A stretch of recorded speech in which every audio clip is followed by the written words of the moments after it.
Good evening, everyone. My name is Connor Moran. I'm the director of the Wisconsin Book Festival. And thank you so much to everyone for being here tonight. We are delighted to be hosting Mary Gordon for her latest novel, Payback. We are also joined this evening by Michelle Wilgen, author of multiple novels and one of the founders of the Madison Writer Studio. Welcome, Mary and Michelle. Thank you so much for being here. Thank you for having us. Yeah, of course. As always, I want to thank the Madison Public Library and the Madison Public Library Foundation.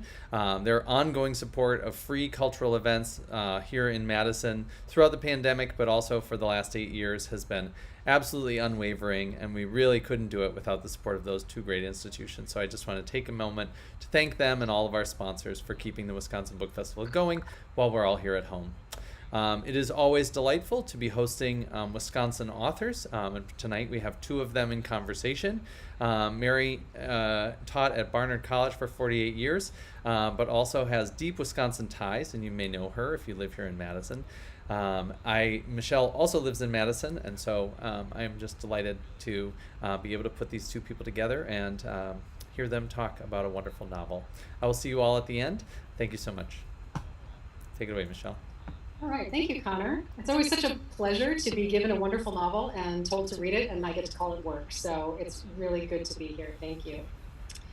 I've often told my writing students that drama does not have to take the form of violence, shocking secrets, or grandiose gestures. A writer who understands her characters can make drama out of something as small as a look or a quotidian action that would be innocuous in another situation. Reading Mary Gordon's new novel, Payback, I was reminded of this in the way she masterfully creates a gripping, dread-filled moment, and she does it out of the gift of red suede boots. No one throws the boots out a window, no one swears a blood oath, but the scene is fraught with the understanding that the teacher who gives the boots to her student has made a grave mistake. That error incites the story that plays out over decades and continents, from a cactus garden in Arizona to the studio of art restorers in Rome, and that foolish gesture sends ripples out that never fully cease.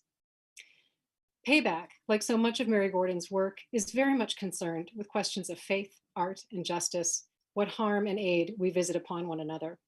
Gordon's work is always intelligent and wide-ranging in its pursuits, her stories rich with lived texture, infused with emotional generosity, and the occasional sharp comeuppance. Her characters are complex and flawed, and Gordon understands them all the way down to their cores. Payback demonstrates Gordon's genuine sense of justice and inquiry and the complications of love, and it handles with equal deftness the more acid pleasures of depicting a one-of-a-kind malevolence. Please welcome Mary Gordon. Thank you, Michelle.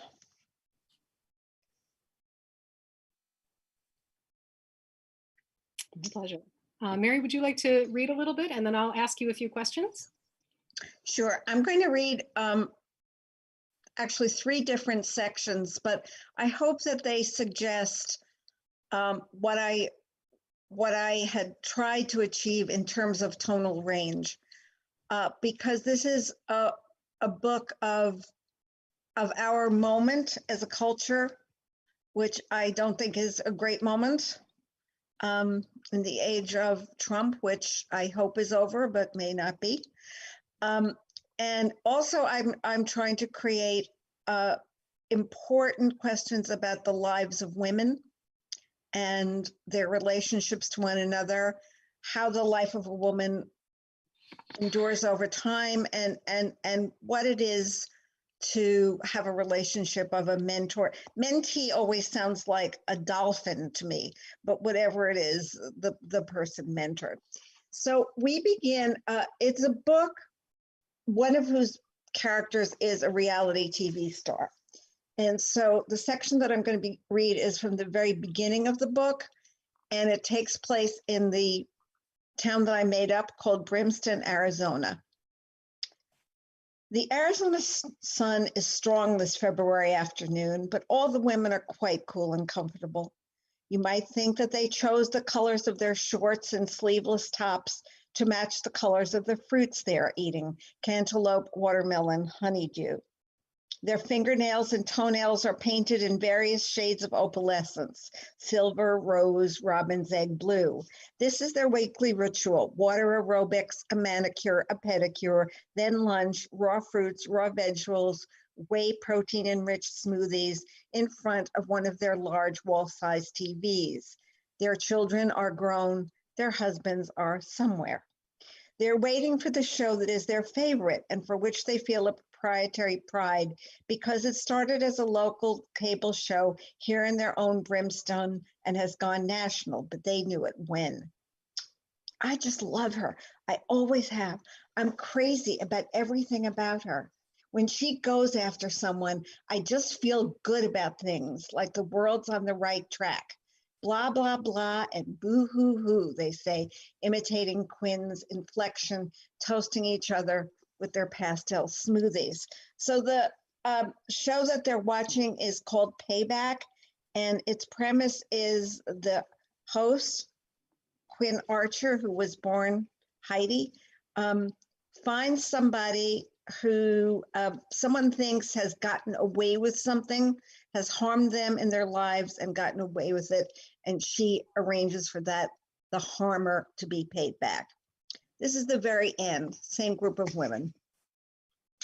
The women meet for lunch after hot yoga at Brimston's newest restaurant, Slow Co Loso, named for its principles, slow cooked, locally sourced.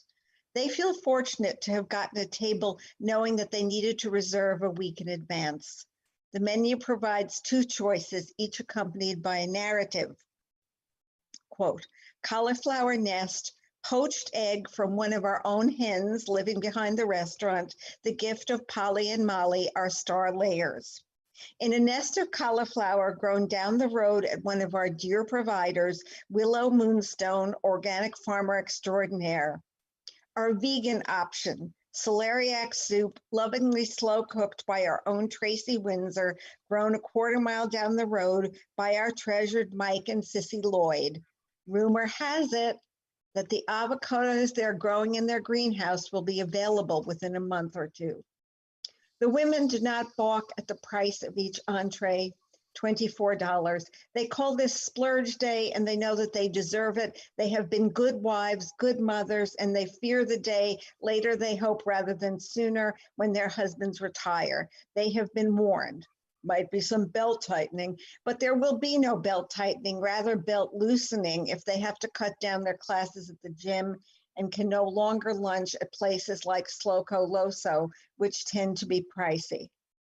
It's great to see that Willow's farm is working out, one of the women says, and that she and Valerie and Allison are still with us. I can't believe that Payback's been canceled. You could see it coming. She was losing her edge. And she really had to stop wearing those sleeveless sheaths. I mean, maybe you can't be too thin or too rich, but those arms were really starting to look ropey. I wonder what they're going to replace her with. There was some talk of the Real Housewives of Phoenix, but I don't think it went anywhere. Yeah, well, whatever it is, it damn well better be entertaining. The two characters in this book are Agnes and Heidi, who becomes Quin. The book begins at a private girls' school in Rhode Island, where Agnes is the teacher of Heidi, who is very unlikable. Agnes is a young teacher, and she prides herself that she has taken a gifted, unlikable student under her wing. She suggests that Heidi, who is gifted in art, go down to New York to the Museum of Modern Art to a lecture on Picasso's Guernica. And this is where we meet her.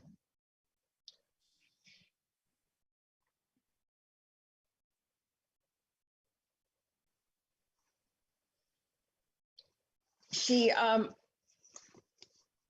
hears a man in an English accent saying that too bad Picasso was on the losing side. They begin to talk, and he says to her, might I invite you downstairs there at the Museum of Modern Art for coffee, or in my case, forgive the cliche of my birthplace, a cup of tea. No one has ever liked Heidi, by the way, including her parents. Her heart races. This is the first time anyone male has ever asked her for anything. She tries to look undecided and consults her watch. She asks him to bring her a coffee, black, which she doesn't enjoy, but it seems sophisticated. He's drinking tea with milk and sugar. What brought you to the lecture, he said, since you are obviously not a worshiper at the shrine of St. Pablo? She would rather die than say, my teacher wanted me to come. So later on, he says to her, what is your name? And she says, Heidi. He laughs. What a wonderful, ironic name for someone is just the opposite of a good little girl. I bet you've always been a bad little girl, haven't you? That's what I've been told, she says. It isn't true. She was never called bad, only hideous, annoying, stuck up. And what about beauty, my dear? Because you know, of course, that you are a beauty, but not candy box pretty, but a real beauty, a rare, challenging beauty that the eye could never rest on long, but it hungers for more. And what is behind those piercing eyes for the next words to come of that fascinating little mouth? It's a kind of beauty a boy would never be able to appreciate, or even a young man. I pride myself on my connoisseurship. And he invites her to his apartment for lunch. And she says she will go. Fortunately, I live quite near, he says. The umbrella under which they walk is so big, and she's been so absorbed in the pleasure of being with him that she has no idea where they are when he walks up the stairs and turns the key to the door of his building.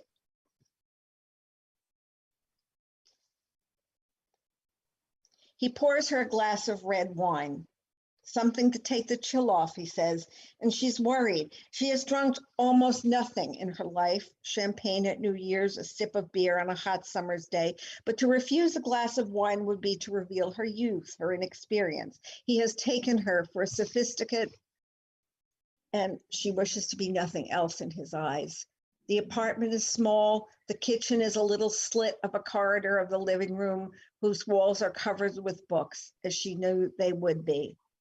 At one end of the living room is a small table with forest green placemats, one with a napkin and a light wooden ring. The man goes to the drawer in the small kitchen and brings out another napkin for her. To the beginning of things, he says, raising his glass, and she knows enough to sip from hers. He tells her that he was in France during World War II and that it was terrible, and yet he had a fantastic sense of being alive. She drinks more from her glass. Everything is very, very pleasant. Everything seems quite simple, as delightful as perfect weather. The omelet is wonderfully buttery. The bread is warm and crisp. The butter, a small rectangle in a crystal-covered dish, seems cheerful, wholesome, eager to please. She seems to be talking a lot.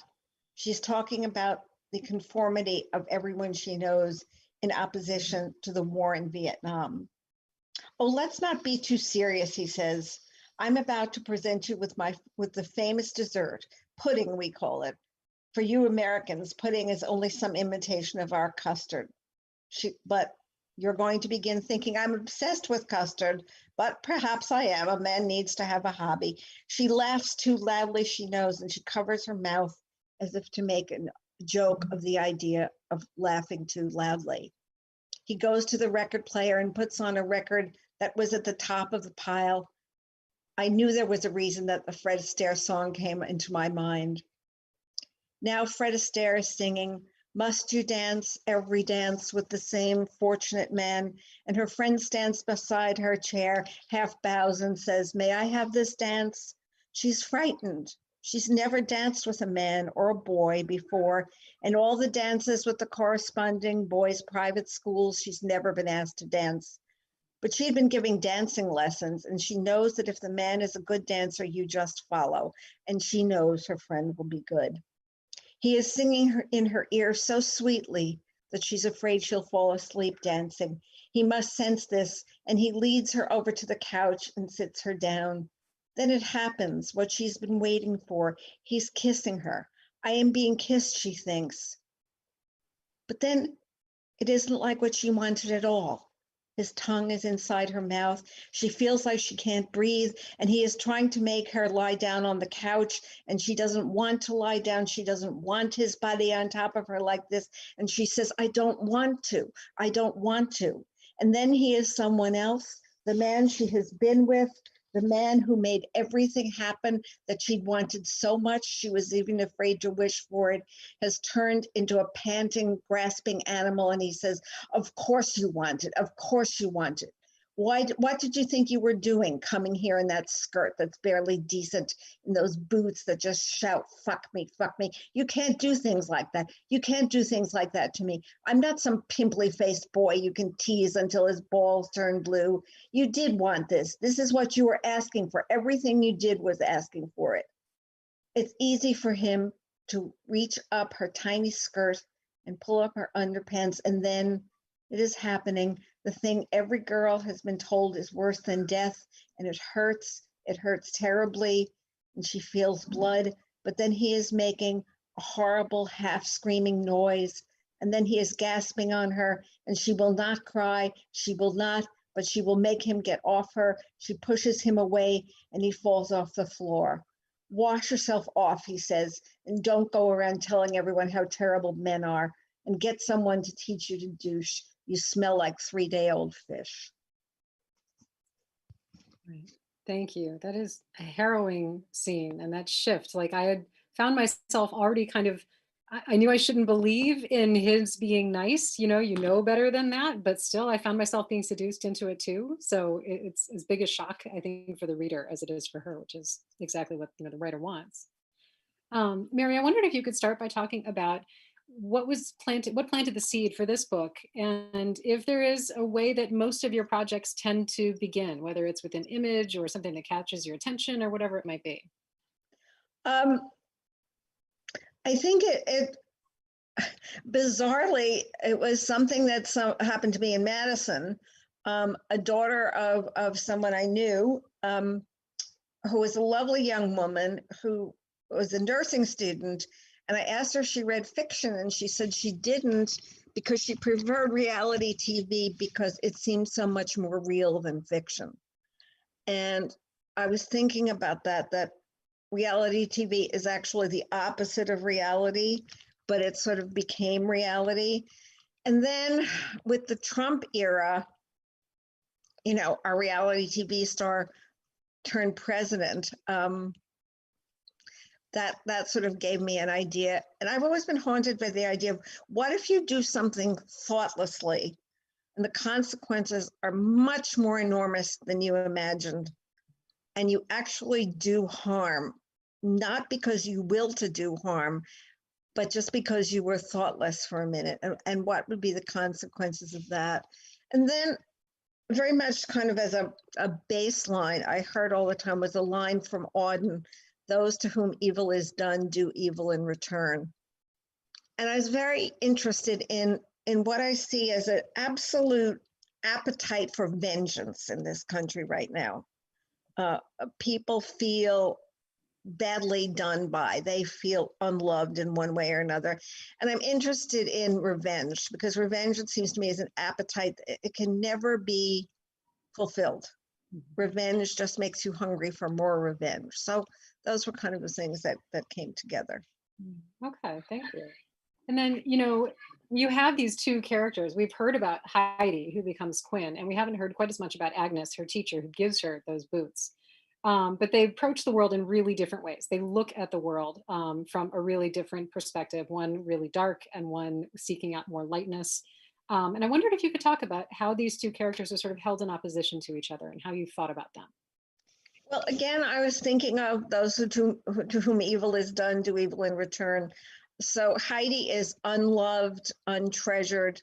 Agnes is very beloved, the beloved child of very kind, civilized parents. She's had friends, and she's interested in being good. She believes in goodness. She believes in beauty, and I guess I really wanted to write something about what happens when good confronts, because evil is too large a word, but maybe when light confronts darkness, and also when the difference between a person who is morally responsible and someone who's just driven by vengeance. So you ask where ideas come from. They come from, I've written 17 books, so they come from all different places.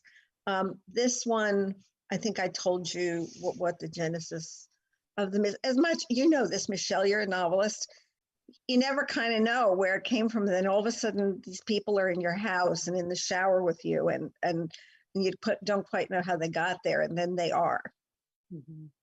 Yeah, I think part of the joy to me of Quin is that I think you never miss an opportunity to just know exactly who she is, from the fact that she has a cactus garden to the way that she just looks at the world. Like, I felt like you understood absolutely everything about her. And I really appreciate that from the point of view of the reader. Another Wisconsin gift was that Paul Ryan kept giving Ayn Rand's book to everybody. And that just appalled me because, he thought he was a big Catholic, and Ayn Rand was just she was in front of her grave, there's a gold dollar sign. And so I was also interested in that. Her book is called The Virtue of Selfishness.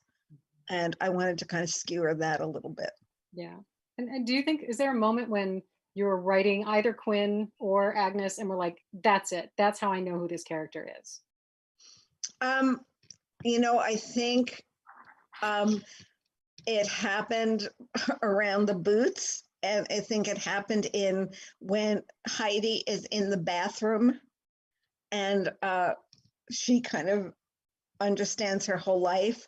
And then I think with Agnes, it was more an unfolding. And I really got to write about something I had thought about a lot, which is what can be restored, both in a human life, and Agnes becomes a restorer of works of art. And so I had a lot of fun learning about the history of art restoration and what can be restored, what is our fantasy of the past, and what is lost for good, and what can be made up. So that was something that kind of overlaid my thinking as well. Yeah, they do feel like the register, the tone of each of those differing stories is so different in a really pleasurable way for the reader. And when you talked about Agnes being unfolding, that felt just right. You're really not sure where she's going to go. You just feel her slowly finding her way. But then when you're with Quin, it's just these hard, sharp things coming at you every time. Yeah. It was a very different tonal range, I think. Yeah.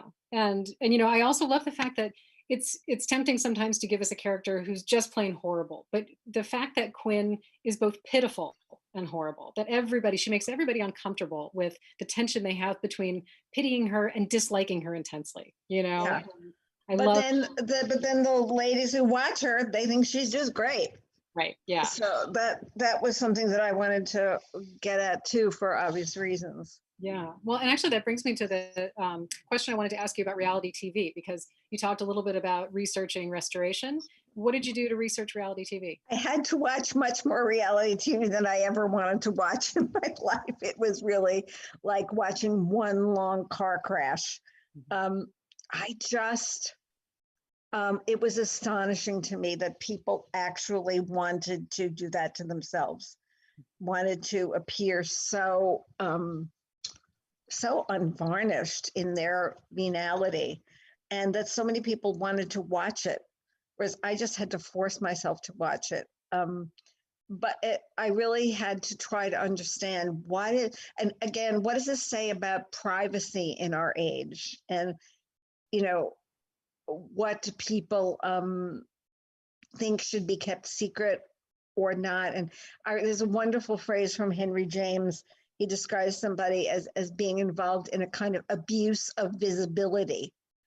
And so I was also interested in that too. And just seeing these people on reality TV kind of reveling in making themselves look grotesque. And that was considered reality when it isn't. I mean, it's very scripted also. That didn't make me feel good about our culture, I have to say. It was kind of a penance to watch it. Yeah, it's one of the more debasing things that we have offered up culturally in the last, 20 years or so. I want to ask a few questions about teaching, because one of the things that I love about this novel is that I think you have a really clear understanding of some of the lesser discussed pitfalls of teaching. You know, we have these three young teachers, Agnes, and then two of her friends. They're young, they're really kind of thrown into teaching without anybody talking to them about the emotional perils of them teaching these young women who are only a few years younger than they are. Yeah. I think that's sort of where Agnes's mistake comes out of. And I wondered if you could talk a little bit about, you know, because you've taught, as Connor said, for 48 years at Barnard. What have you found or experienced or seen about these perils of teaching that maybe don't come up as much? Well, I remember, when I first taught, I was a graduate student, and I think I was 23, and the students were 18 or 19, and we were just thrown, we had a little bit of training for about 2 weeks, but we were thrown in, and I didn't know that much about boundaries. And in some ways, I was the best teacher I've ever been, because I was so on fire about literature and wanting it to share it with them. And it was in the early 70s. It was the beginning of the women's movement. And so I had a kind of enthusiasm that I never got again as an older person. But I'm lucky that I didn't get into trouble, because I was not very good about boundaries. And I think it's difficult. I'm sure you know this, Michelle. When you teach writing, and people are writing about their lives, and they're telling you, they're kind of often, particularly with young writers, they're writing very autobiographically. And, you have to really navigate. You don't want to be austere. You don't want to be distant, but it's a real balancing act. Like, these kids would write these things about their parents. Then I have to meet their parents at graduation. I was like, oh, you're that one? And I think that also there can be a lot of vanity in teaching, that I'm going to rescue this student. I'm going to give her what nobody else has, and everybody else says that they're a monster, but I'm going to save them. The fantasy of being someone's savior as a teacher is a very dangerous one, I think, particularly for a young teacher.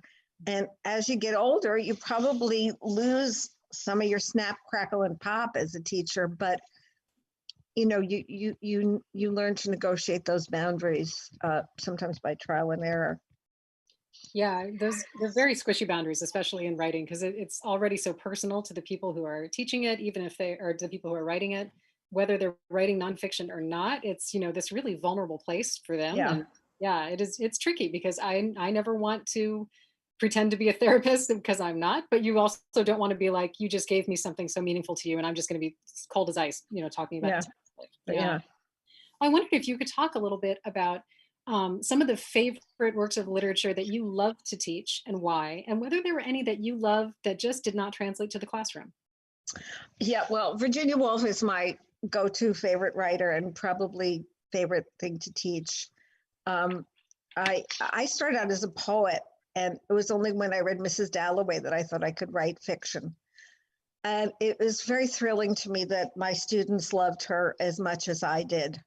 And I had a very good time teaching her. I could not sell Madame Bovary.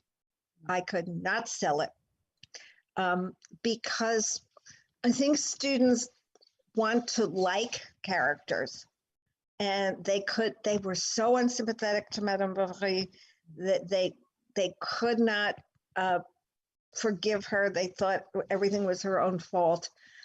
So eventually I stopped teaching it, although it was something I loved and had learned from a lot, and really, really wanted to teach. But one of the things that I feel proud of is that I think that I introduced students to some wonderful women writers who are not in the canon, like Catherine Ann Porter, whom I adore, and none of my students had ever heard of her. And I always teach Willa Cather, whom I really love, and she's been very marginalized. So that was very exciting when I could turn students on to writers that they really wouldn't have read if I hadn't presented them to them, and so that was a very great joy to me. Yeah. Now I'm thinking of Madame Bovary, and I don't remember the book super well, except for one of the most harrowing and extended death scenes that I ever read. Oh, In literature. That yes. poison scene is Yeah. amazing. Yeah, so maybe just tell them that, like, guys, there's a terrible harrowing poison death, and maybe that'll get them into it. Yeah. No, but So it's long, so yeah, I should that's true. It might not get carry them through it. through. I don't know. Yeah.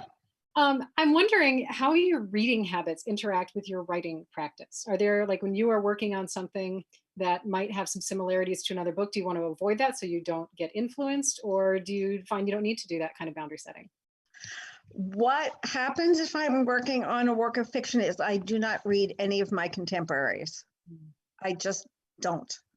And there's again a scene in Virginia Woolf's The Waves where one of the characters says, I require Byron to set the tone. It's almost like I need a record to be playing that's the right tone. So just now I was very frustrated about something I wanted to write. It was nonfiction, but somewhat autobiographical. And then suddenly I thought, I'll read Elizabeth Bishop's essays. And it was exactly the right tone. And then I could write. Mm-hmm. I always need to be accompanied by a writer whom I love, and learn from them. And on days when I can't write, when I have nothing to say, I literally copy. Mm-hmm. I literally, I write by hand. So I literally, in my journal, I will write out passages from writers that I love. So reading and writing are to me absolutely indivisible parts of the process. And I always get my students at Barnard who are extraordinary don't say that, but I've gone to other places in which students will say, I really want to write, but I really don't like reading that much. Mm-hmm. And that just, it's kind of like, why would you want to be on reality TV? Sometimes people say something and I just don't understand it. But so to me, and to have a sort of toolkit that goes back centuries and goes back into poetry, into drama, or I think it's about tonality. What tones do you have playing in your head that you can draw from and be fed by? Mm-hmm. Yeah, there's such particular things that either help me write or don't help me write at all. And it's, it's very mood driven, but I often start writing by reading a few pages of something. Yes. Yeah. And it could be something I know super well and have read 1,000 times, but yes, it just sort of oils the gears in a really specific way. Exactly. Yeah. And then, of course, there are things that I read just for pleasure that I can feel actually shutting down my synapses, and so I shouldn't say for pleasure, but for when I'm just exhausted and I just need to do something. And I don't read that when I'm trying to get writing. Yes. Yeah.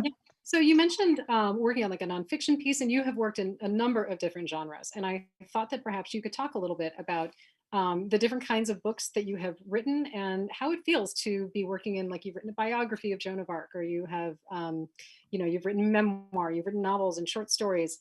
Is it all the same, or do you feel like, no, I'm a slightly different writer and thinker in different genres? Well, I'm very strict and slightly moralistic in a way that people might find offensive about, if you're writing nonfiction, you can't make shit up, Mm-hmm. And so even if it's my life that I'm writing about, I do feel I feel a responsibility as much as it is in my power. And of course, you never know what you're revising in your own mind. But I feel a kind of moral responsibility to not make shit up. And so if I'm researching something, that's great. I love research.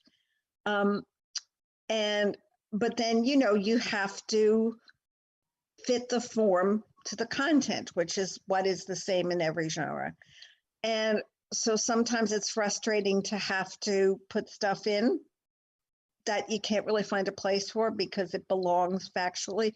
Whereas what's scary about fiction is, like Bugs Bunny would be running along a cliff, and all of a sudden he realizes there's no more cliff and he's falling down. Sometimes writing fiction is like that. You're going along the cliff and then you don't know what you're going to say next, and you just fall down into that abyss.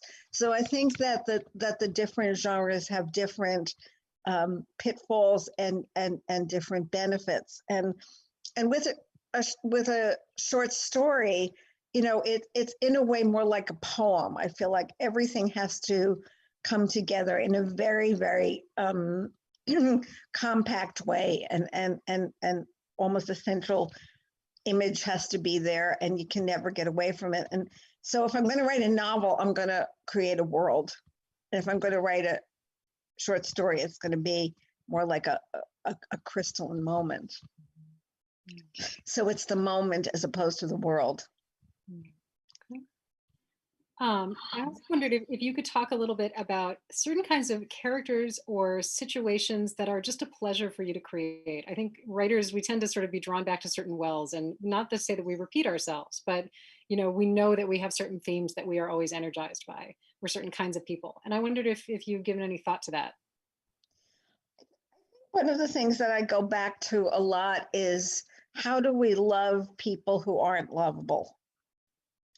And how do we just behave well to people that don't encourage good behavior or affection? I think I'm very, very interested in that. I'm also a woman who was a wonderful director, Margareta Montrata, once said to me, nobody will ever be able to make a movie out of your books because all you're writing about is the relationship of the past to the present. And she said it would always be too expensive to make a movie of your books because they'd have to have always two actresses playing the same part. So I think the relationship of the past to the present is, that's not particularly original, but it is very important to me. And also just how to navigate being not a complete monster in a world in which that's not so easy. I feel like your work is never moralistic, but it's really concerned with how we treat each other. It's like asking these questions about morality, but without being judgy about it, which I really appreciate. And I think that what the novel can do, which is why I hope it goes on forever, is the novel really tells you how complex characters and situations are. And that, as I always like to say, the novel is the opposite of the tweet. And, it's and also some situations, there is no good solution. And that's something that people really don't want to hear. That maybe sometimes the best you can do is the least bad thing. And even the least bad thing is pretty terrible. And I think nobody else is going to say that but novelists or writers of tragedy in one way or another.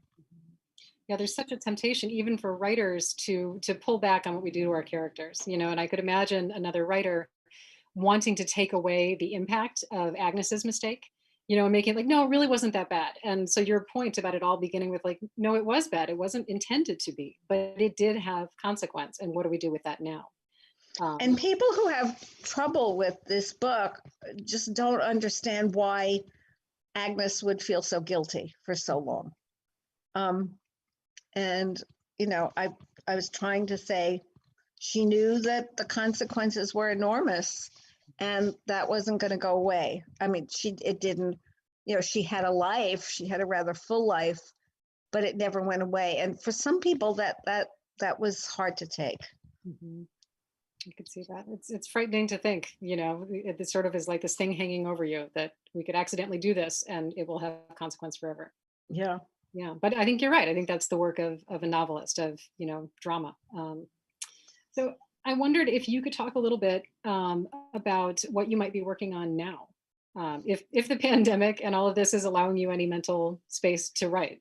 Well, bizarrely, I was in Milwaukee from March 13th, and I just got back to New York for the election. And I was, in my mornings, it was kind of like having young children. My mornings I would write, the afternoons I would take care of my grandchildren. I did a lot of really good reading. I thought I wasn't writing, but I actually was. I mean, I was writing in fragments and then they kind of came together.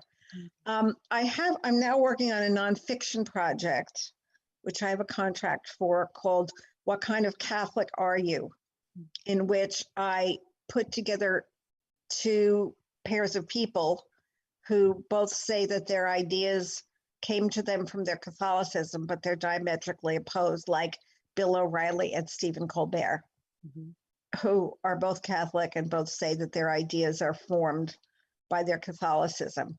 I'm putting together Kellyanne Conway and Nancy Pelosi. Interestingly, Rachel Maddow was raised Catholic, and I'm putting her together with Laura Ingraham, who converted to Catholicism. And I want to put together Sonia Sotomayor and Brett Kavanaugh.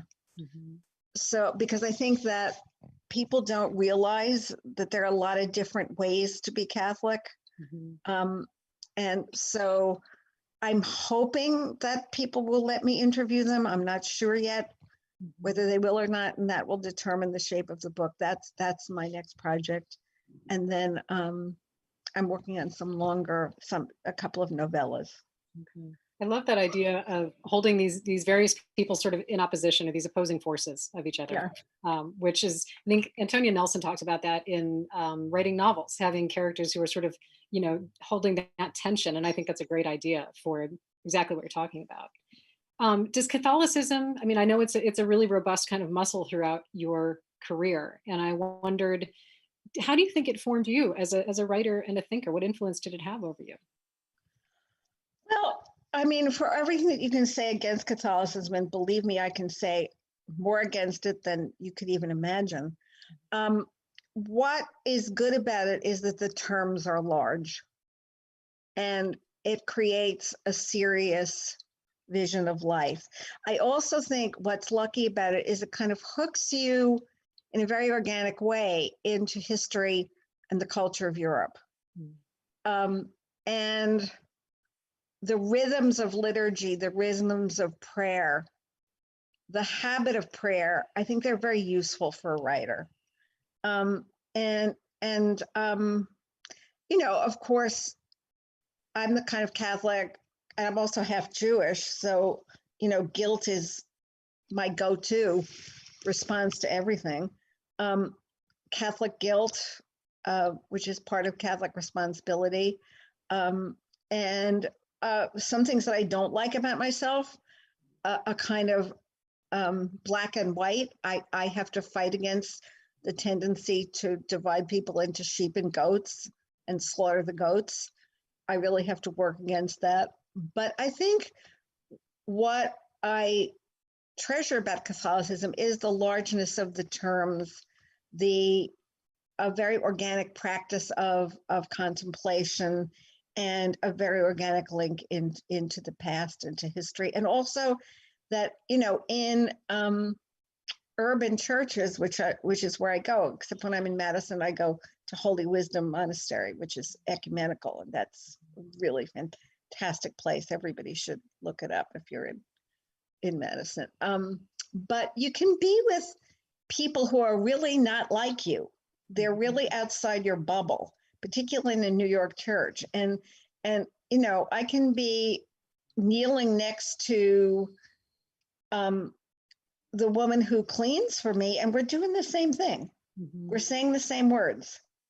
And people for thousands of years have been saying the same words. That's irreplaceable to me, for all the horrific stuff that the Catholic hierarchy does, which is more horrific than probably a lot of you even know. But again, it's a complex thing. What would you give up what would be lost if it were completely wiped off the face of the earth? And there's a lot. Okay. I know Connor can take questions from the audience, and he'll put them in the chat, and I will ask Mary. So hopefully people can do that if they would like. And while maybe they're looking into that, I also wanted to ask you, Mary, you talked about going back and forth between Madison and New York.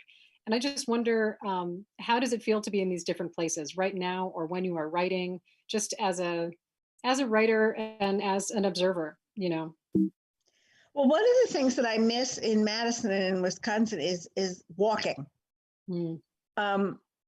There's really not much street life. And if you want a quart of milk, you have to get in the car to get it. Whereas now, if I want a quart of milk, I go outside and on Broadway are all kinds of people that I never would have met before.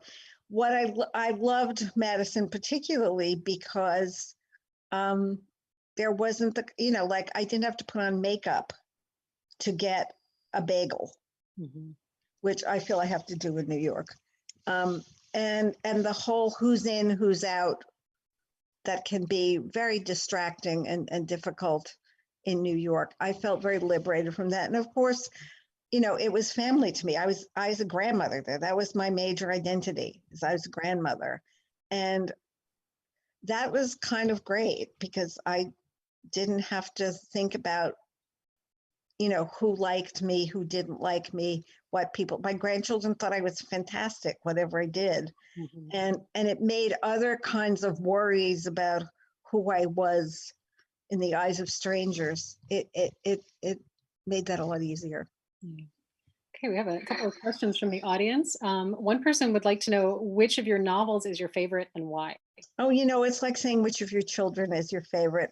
I was in such a different place when I wrote all of them. I just can't answer that question. It'd be too mean to them.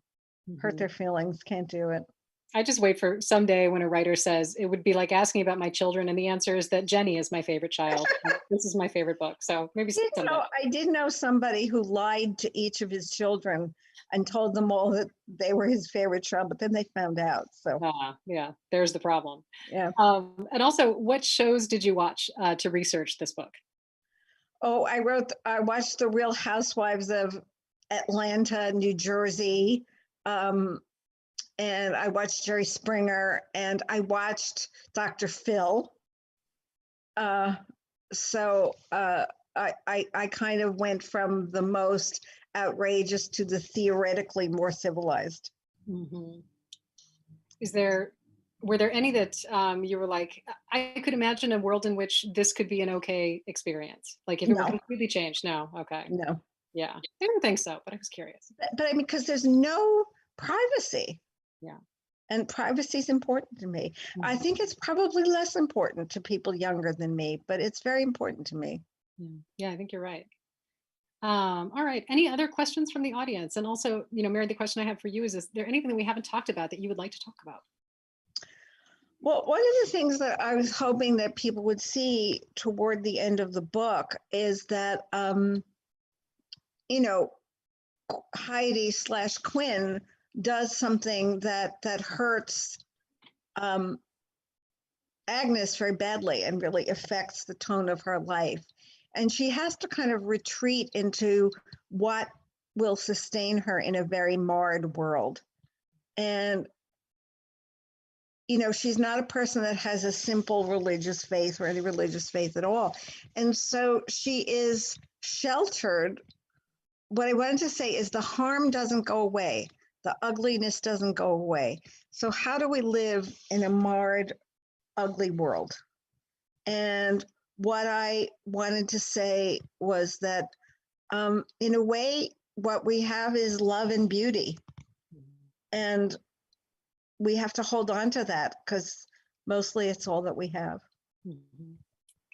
Thank you. I have another question here, which is when writing a character similar to yourself, how difficult is it to separate your opinions and decisions from theirs? I've never really had a fictional character who was very much like me. I wish I were more like Agnes. She's much calmer and more patient than I was. And I know I wasn't like Quin. I can't separate myself in that way. I remember Grace Paley once saying, if you were a horse, you'd write like a horse. And, you know, you just, you can't. You try not to, I mean, you try not to be propagandistic, but you bring yourself. And I don't know, what do you feel about that, Michelle? I think different pieces show up all the time, whether I want them to or not. Yeah. Yeah, and I might try to avoid it, but then I'll just be like, sometimes I don't even realize that I'm doing it, and you don't know it until later. I think one of the things that I have to work against is I like to make alpha males. I have a tendency to want to make alpha males the villains in a way that I have to fight to give them the same kind of fair treatment that I would do for someone like Quin. Mhm. But what I would really, my temptation is to just blow the alpha male out of the water. Mhm. So I have to work against that. Yeah, the things that just drive us nuts. You're like a little god of your own, creating this world, and you can do whatever you want. Yeah. I have a love of writing slightly annoying characters. Like there's Mhm. just something I really enjoy about that. That I think, I don't know. It's a character flaw, is what it is. Yeah, it is. It is. Yeah. So, is there a novel or an idea for a novel that you were just never able to make work? Is a question from the audience. Yes, I always wanted to write something about the French sculptor Camille Claudel, who was a protege and lover of Rodin's and sister of a very eminent French writer, and she went mad and had to be institutionalized. I've been playing with that for 25 years, and it never comes together. What do you think keeps stopping you? What makes it feel like it's not working? I think that I don't really know what it is to be that mentally ill. And I felt like I couldn't feel like I was inventing that with any sense that I was doing it justice. Okay. I think those are my questions. If there is any other question or two from the audience, now is the time to let us know. While you guys are thinking about that, I just want to point out that we hope that you will use what I think is like a little green button at the bottom of your screen to buy a copy of the book, because buying the books is what allows us to put on these events, and from wherever we are. Okay, so we have another question, which is, you talked about Woolf, Madame Bovary, Catherine Ann Porter. Are there any contemporary authors that you recommend? I love Elena Ferrante. I every time I finish one of her books, I feel like, oh, what am I going to do with my life now? There are that are I very much admire John Banville, the Irish writer. I loved William Trevor. I think he's contemporary. He's just died. I admire Rachel Cusk. And then there are these people that I love, but I know them, and I really admire and love their work, but I admire and love them, like Meg Wolitzer, who was my student, and Laurie Moore, and David Plant, so there are a lot that I really admire, and then it always falls out of my brain. Well, did I say Rachel Cusk? Mm-hmm. Yeah. And I just found this wonderful Italian writer, and I can't remember her name now. She wrote a beautiful book called Farewell Ghosts, and her name is, I can't remember. She's young though. She's only 43. Something like Tatiana, I don't know, but look it up. It's called Farewell Ghosts. Beautiful, beautiful book. I like a lot of poets, and poetry is very important to me to read. And I don't know, that's some, but I'm sure I'll think of more when we say goodbye. I know, of course, yeah. And then we also have a question about, Connor says that the name is Nadia Terranova, who wrote That's it. Okay, thank you, Connor. Do you work with one editor always, or do you have several that you work with? I have the great good fortune of having been with Deb Garrison at Pantheon since 2004. And that's a great blessing to me. How does that relationship work over time? Does it just get more and more comfortable, or do you find it, changing anything over time? I don't know. We kind of got in a good groove early, and it just gets better. So I feel very lucky. Yeah. Well, a follow-up question is, how vital is the editor? And can you tell us what your experience is working with your editor? Well, thank God she's a real close line editor. And so she doesn't let me get away with sloppy stuff that I didn't even notice was sloppy. And so I really feel very dependent on her for that. Right. Anybody else have any questions for us? Okay. Well, Mary, thank you so much for talking to us, you. for writing this book that, like I said, I always feel like it's kind of a cheat that I have to read a great book and be like, that was work. I had to do it. I really love doing this and I love talking to you. So thank you. Thank you so much. Yeah, it is a good way to spend the day, Michelle. I have It to is. say, yeah. Mary, thank you so much. Thank you so much for this Thank book. you. And Michelle, thank you for your thoughtful questions. We also want to thank everybody watching from around the country: Hawaii, Florida, Wisconsin, Michigan, wherever you are.